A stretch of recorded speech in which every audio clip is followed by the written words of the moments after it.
अरे बापरे, सकाळची संध्याकाळ झाली पण बागा अजूनपर्यंत आलेला नाही. वाटतं शेठजींशी बोलून घ्यायला लागेल. संध्याकाळ झाली, हा बाघा तर अजूनपर्यंत नाही आला. शेठजी, संध्याकाळ झाली, बाघा अजून आला नाही. अहो, मी पण तेच म्हणतोय, इतका कसला तोरा आहे त्याला? अरे, मी नेहमीच त्याला परिवाराच्या सदस्यासारखं समजलंय. त्याने चूक केली तर त्याला 2 शब्द बोलायचा पण हक्क नाही मला? असं नाहीये शेठजी. मग कशी गोष्ट आहे? जर तो परत नाही आला तर तुम्हाला काय म्हणायचंय? मी काय करू? त्याला शोधायला जाऊ आणि भेटला तर त्याला विचारू, बेटा फिरलास बागेत, पिक्चर बघितला, पावभाजी खाल्ली? बेटा चल ना जरा, आता दुकानाचं थोडं काम राहिलंय, ये ना बेटा. हा, असं बोलू? नाही शेठजी, असं काही करण्याची तुम्हाला गरजच नाहीये. पण काय पण? त्याला दुकानाची काही काळजीच नाही, चिंता नाही, काही जबाबदारी नाही. येऊ दे त्याला. या वेळेस मी नक्की त्याला नोकरीवरून काढून टाकेन. शेठजी, इतक्याशा गोष्टीसाठी तुम्ही त्याला नोकरीवरून काढून टाकणार?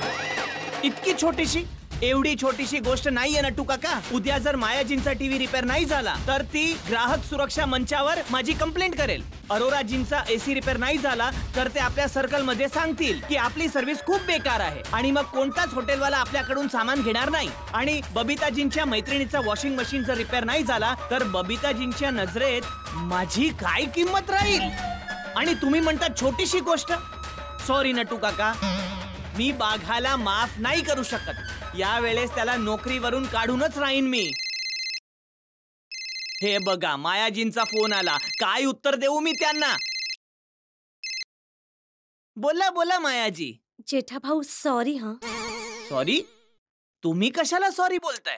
ते उगाचच मी तुमच्या दुकानावर येऊन तुमच्यावर रागावले. अरे नाही, तुम्ही बरोबर बोलत होतात. आणि जर सर्व्हिस नाही मिळाली तर ग्राहकाचा अधिकार आहे कंप्लेंट करण्याचा. पण तुम्ही चिंता नका करू, उद्याच्या उद्या तुमचा टीव्ही रिपेअर होईल. अहो, रिपेअर होईल? रिपेअर झालाय. रिपेअर झाला म्हणजे? हो, ते बागेश्वरजी आले होते, त्यांनी टीव्ही रिपेअर केला. बागेश्वरजी आले होते? हो, तुम्ही बरोबर बोलत होतात. माझ्याकडूनच रिमोटचं चुकून कुठलं तरी बटन दाबलं गेलं म्हणून प्रॉब्लेम झाला होता. बागेश्वरजीने सगळं व्यवस्थित समजावून सांगितलं. जेठा भाऊ, आय एम सो सॉरी. पुन्हा एकदा तुमची सर्व्हिस खरंच खूप चांगली आहे. Thank you मायाजी, thank you. नट्टू काका, काय झालं शेठजी? मायाजी बोलत होती की बाघाने त्यांच्या घरी जाऊन त्यांचा टीव्ही रिपेअर केला. अच्छा, स्ट्रेंज. अरोराजींचा फोन. हा, बोला बोला अरोराजी. थँक्यू जेठाभाई, तुमची सर्व्हिस तर खूपच छान होती. आणि तुमचा जो माणूस होता ना बागेश्वर, तो तर आणखीनच कमाल आहे. काय झालं? जो एसी खराब झाला होता ना, तो त्याने ठीक केलाच. सोबतच त्याने बाकीचे एसी सुद्धा सर्व्हिस केले. अच्छा. हो, तुमची सर्व्हिस A1 आहे जेठालालजी. आणि हो, मी ना नवीन हॉटेल सुरू करतोय. त्यासाठी 5 एसी आणि 2 LED ची ऑर्डर आतापासूनच घेऊन टाका तुम्ही. थँक्यू अरोराजी, थँक्यू जेठा भाऊ. Okay, bye bye. नट्टू काका, अरोराजी पण म्हणतात की बाघानी त्यांच्या हॉटेलमध्ये जाऊन एसी रिपेअर केले. रेंजर. आणि म्हणत होते की त्यांनी नवीन हॉटेल खोलले, त्याची पण ऑर्डर घ्या. 5 एसी आणि 2 टीव्ही. बागा सगळीकडे जाऊन तुमची कामं करतोय, पण त्या बिचाराला माहित नाही की तुम्ही त्याला कामावरनं काढून टाकणार आहात. अरे, कोण त्याला कामावरून काढणार आहे? काय बोलताय तुम्ही? नाही, कोणी त्याला कामावरून काढणार नाही. ते मी रागात होतो म्हणून बोललो. शेठजी, माणूस रागात तेच बोलतो जे त्याच्या मनात असतं. असा कोण म्हणाल? मी म्हणालो. आताच तर म्हणालो ना. तुमच्या डोक्यात एक गोष्ट रुजलीये की त्याला कामावरनं काढून टाकायची. आज नाही तर उद्या तुम्ही त्याला कामावरनं काढणारच. नटू काका, आज नाही, उद्या नाही, कधीच नाही. मी त्याला कधीच कामावरून काढणार नाहीये. आता तुम्ही एक काम करा, तुम्ही त्याला कुठून तरी शोधून माझ्या समोर हजर करा. शोधण्याची गरज नाहीये, मी इकडेच आहे.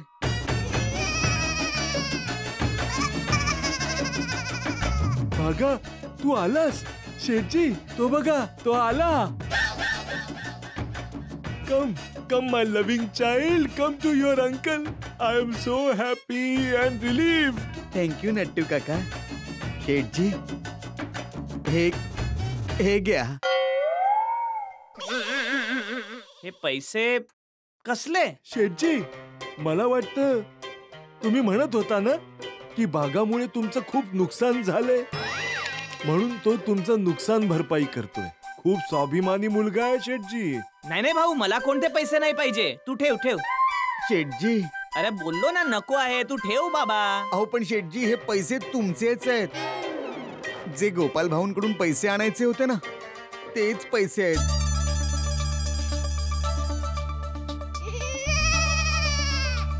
तू गोपाल भाऊ कडून पैसे पण आणले? आणि तुमची बाकीची सर्व कामं सुद्धा केली. हो ते माहित आहे मला. तू जिकडे जिकडे गेला होता तिकडून सर्वांनी मला फोन केला आणि सांगितलं. पण एक गोष्ट समजली नाही बागा, तू तर बावरी बरोबर फिरायला जाणार होता ना, मग फिरण्याऐवजी हे सगळे काम करायला कसा काय पोहोचला? शेठजी, तुम्ही सांगितल्यानंतर मला याचं महत्व कळलं की आपल्या दुकानात काम करत असताना फिरायला जाणं योग्य नाहीये ना. म्हणून मी बावरीजींना समजावलं आणि फिरायला जाण्याचा प्लॅन सुद्धा कॅन्सल केला. आणि मग मी ही सर्व कामं केली.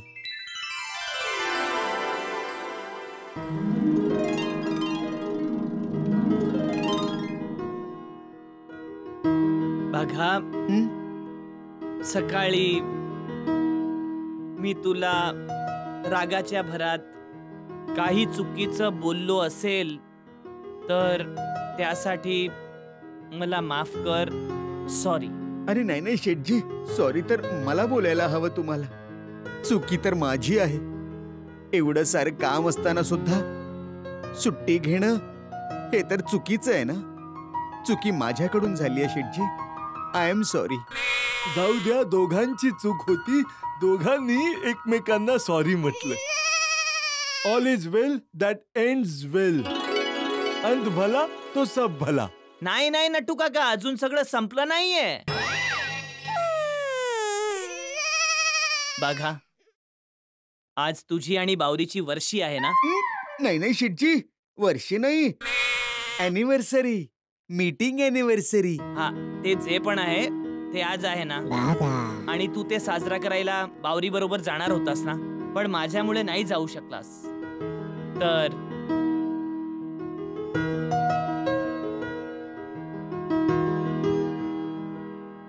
हे घे.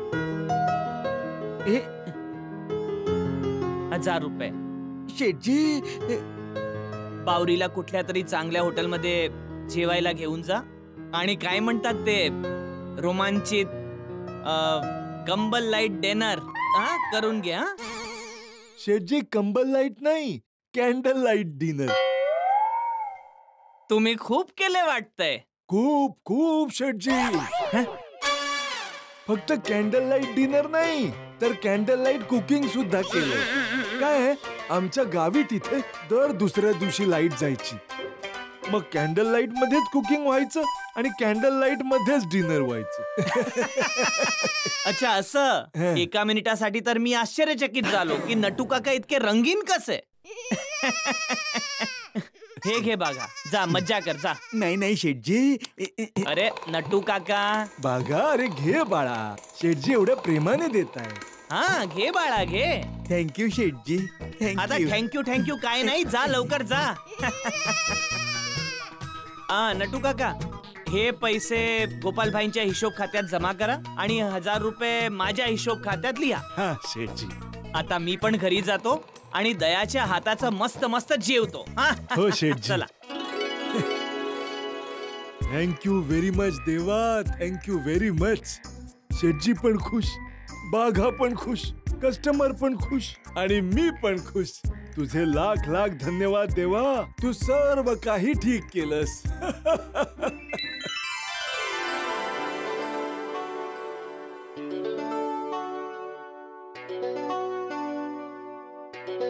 बावरीजी, तुम्हाला सूप कसं वाटलं? अगदीच तुमच्यासारखं. म्हणजे खूप खूप खूप चांगलं. अच्छा. अहो पण बागेश्वरजी, एक गोष्ट नाही समजली. काय? इतकं छान हॉटेल आहे, जेवण पण इतकं छान आहे, तरी पण यांनी या पूर्ण हॉटेलमध्ये मेणबत्त्या का लावल्यात? किती अंधार आहे. यांनी लाईटचा खर्च का नाही केला? आपल्यासाठी, कारण आपली ही रोमॅन्टिक संध्याकाळ अजून रोमॅन्टिक व्हावी आणि मेणबत्तीच्या या मंद प्रकाशात तुम्ही फक्त मला बघावं आणि मी फक्त तुम्हाला बघावं. ओ अच्छा, इतक्या सुंदर जागी आणण्यासाठी थँक्यू बागेश्वरजी. बावरीजी, थँक्यू तर आपल्याला शेठजींना म्हणावं लागेल. तुम्हाला माहितीये, त्यांनी मला समोरून पैसे दिले आणि म्हणाले की बावरीजींना कुठल्या तरी चांगल्या हॉटेलमध्ये तू घेऊन जा आणि ही जी कॅन्डल नाईट डिनरची जी आयडिया आहे ना ती पण त्यांचीच आहे. काय बोलताय काय बागेश्वरजी? बागेश्वरजी, तुमचे शेठजी ना अगदीच नारळासारखे. खरंच नारळासारखे आहेत, वरतून कडक आणि आतून एकदम मऊ. त्याचं काय ना बावरीजी, तुम्ही सारख्या सारख्या दुकानामध्ये येतात ना म्हणून शेठजी तुमच्यावर रागवतात. आणि तसं बघायला गेलं तर शेठजींचा राग सुद्धा योग्यच आहे. मला माहितीये बागेश्वरजी की मी सारखे सारखे दुकानात येते, त्यामुळे तुमचा वेळही वाया जातो. पण दुकानाशिवाय भेटण्याची जागा पण कोणती नाहीये ना. मी पण तोच विचार करत असतो बावरीजी. बागेश्वरजी, असा कोणता उपाय नाहीये की आपल्याला भेटण्यासाठी वेळेचं बंधनच नसावं? यावर तर फक्त एकच उपाय आहे. मग सांगा ना बागेश्वरजी, काय उपाय आहे? लग्न. लग्न? कोणाचं लग्न बागेश्वरजी? बागेश्वरजी, तुम्ही लग्न करताय? म्हणजे तुमच्या बरोबर. हो. माझं तुमचं लग्न एकमेकांबरोबर.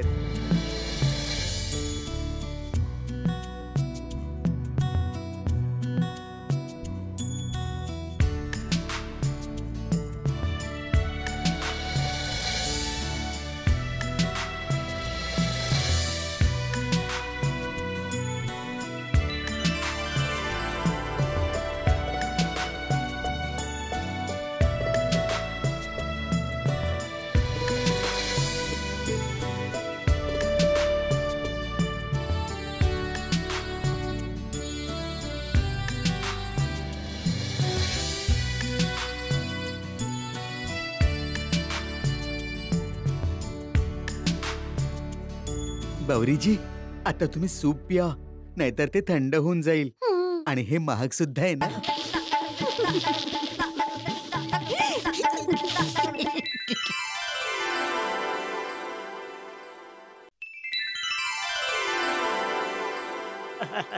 मीरा भाऊ, कसं वाटतंय? अरे वा वा वा अब्दुल, क्या बात है, एकदम चकाचक. हा, तुझी खूप मदत झाली Abdul, thank you so much. Thank you thank you. हो खरंय हा अब्दुल भाई. अहो केक कुठे आहे? केक वाल्याला फोन करून विचार ना कुठे राहिला तो, आला का नाही अजून? मीरा भाऊ, मुलं येतीलच आता. मग काय? आतापर्यंत यायला हवा होता. मी फोन करून विचारतो. हॅलो भाऊ, मी आत्माराम तुकाराम भिडे बोलतोय, गोकुळधाम सोसायटीचा एकमेव सेक्रेटरी. मी केक ऑर्डर केला होता, तो अजूनपर्यंत आला नाहीये. हा, निघालेत म्हणजे अजूनपर्यंत आला का नाही? अरे बाबा, मग अर्धा तास अगोदरच पोहोचला पाहिजे होता ना. मी तुम्हाला पेमेंट ऍडव्हान्स मध्ये दिलं होतं ना.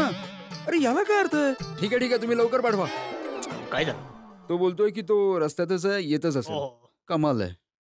ओय, गोली कुठे राहिला? सॉरी मित्रांनो, चला चला. गोली काय यार? अरे नेहमी तुझ्यामुळेच उशीर होतो यार. सॉरी हो ना अरे यार. काय सॉरी? काय सॉरी, तुझं सॉरी. दरवेळेला असतं. खाली बघ ना ते. हे आत्माराम भिडे यांचं घर कुठे आहे? का तुम्ही केक आणलाय का? त्यांच्या घरी या केकची डिलिव्हरी करायची आहे. डिलिव्हरी? आणा, ते माझ्याच घरचं आहे, द्या मी घेऊन जातो. ओके. थँक्यू. मित्रांनो, आयडिया. काय? थांबा सांगतो. आधी भिडे सरांच्या इतर विद्यार्थ्यांना येऊ देत. कुठे राहिला हा केक वाला? चूक तुमचीच आहे. केक सोबतच घेऊन यायचं होतं ना आधी. माधवी, तो काय वडापाव नाहीये, गरमागरम काढला आणि मी घेऊन आलो. केक आहे केक. ऑर्डर दिल्यावर बनवायला वेळ लागतो. आणि तो बोललाय ना की तो निघालाय म्हणून, आता येतच असेल. मुलं सुद्धा येतच असतील. मुलं यायच्या आधी केक आला म्हणजे मिळवलं. केकच अगोदर येईल. हे बघा.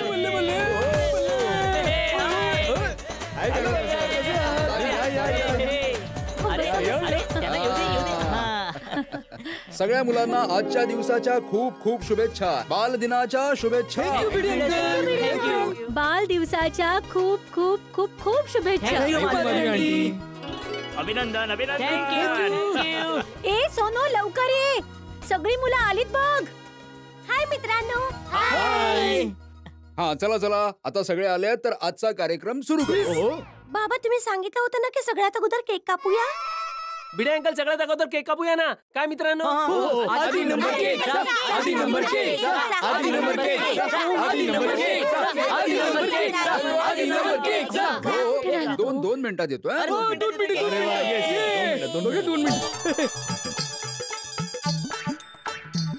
हॅलो भाऊ, कुठपर्यंत आलाय केक? भिडे बोलतोय गोकुळधाम सोसायटी मधून.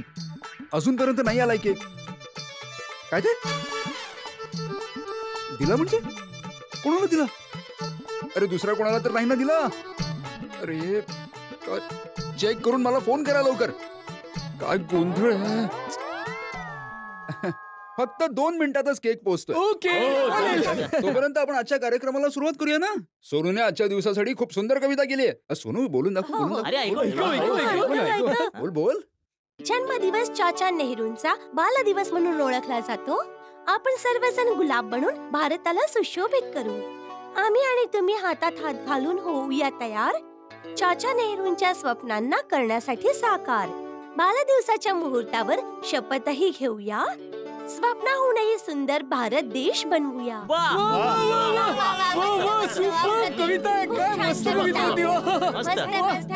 सोनू किती छान अप्रतिम ग. कविता, अप्रतिम. थँक्यू मस्त कविता होती. थँक्यू अब्दुल भाऊ. भिडे अंकल आता कविता पण संपली. तुमचे 2 मिनिटं कधी संपणार? केक कुठे आहे? हा गोळ्या, थोडा धीर धर. केक येतोय बाळा. भिडे अंकल हे तर चुकीचं आहे. तुम्ही तर आम्हाला वचन दिलं होतं, अजूनही केक आला नाहीये. अरे काय झालं की मी आधीच केकची ऑर्डर दिली होती. अर्ध्या तासापूर्वीच केक यायला हवा होता. आता मी फोन करून विचारलं तर ते म्हणाले की केक ऑलरेडी डिलिव्हर झालाय. म्हणजे दुसऱ्या कोणाकडे तरी डिलिव्हरी केली त्याने. अगो बाई. मग म्हणजे आपण एवढी जी सजावट केली आहे ती सगळी वाया. नाही वाया नाही जाणार. मी त्याला फोन केला, तो आता येतच असेल. भिडे अंकल आता तुम्ही केक आणला नाही तर काही हरकत नाही. हो, आणि आज बालदिवस आहे म्हणून आमची पण काहीतरी जबाबदारी आहे ना गोगी. जा जा जा जा. अरे काय काय चाललंय. कळेल तुम्हाला. 2 मिनिटं थांबा. अरे गेला कुठे छोटा सोडी. थांबा. अय्या किती छान. हे काय किती छान. 1 मिनिट. काय गोकुळधामच्या सर्व मुलांना बालदिवसाच्या हार्दिक शुभेच्छा. अरे हा तर तोच केक आहे जो मी ऑर्डर केला होता. आणि तोच केक आम्ही घेतला होता. टप्पू. भिडे अंकल आज आम्हाला तुम्ही ओरडू शकत नाही. आज बालदिवस आहे. ओरडत नाहीये मी तर म्हणतोय की चला केक कापू.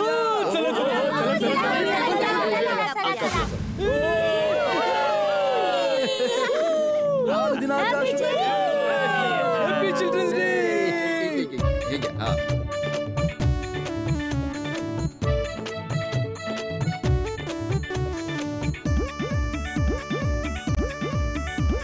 भिडे काका हो. खाल्ल्यानंतर डान्स पण करूया. हो, म्हणजे काय?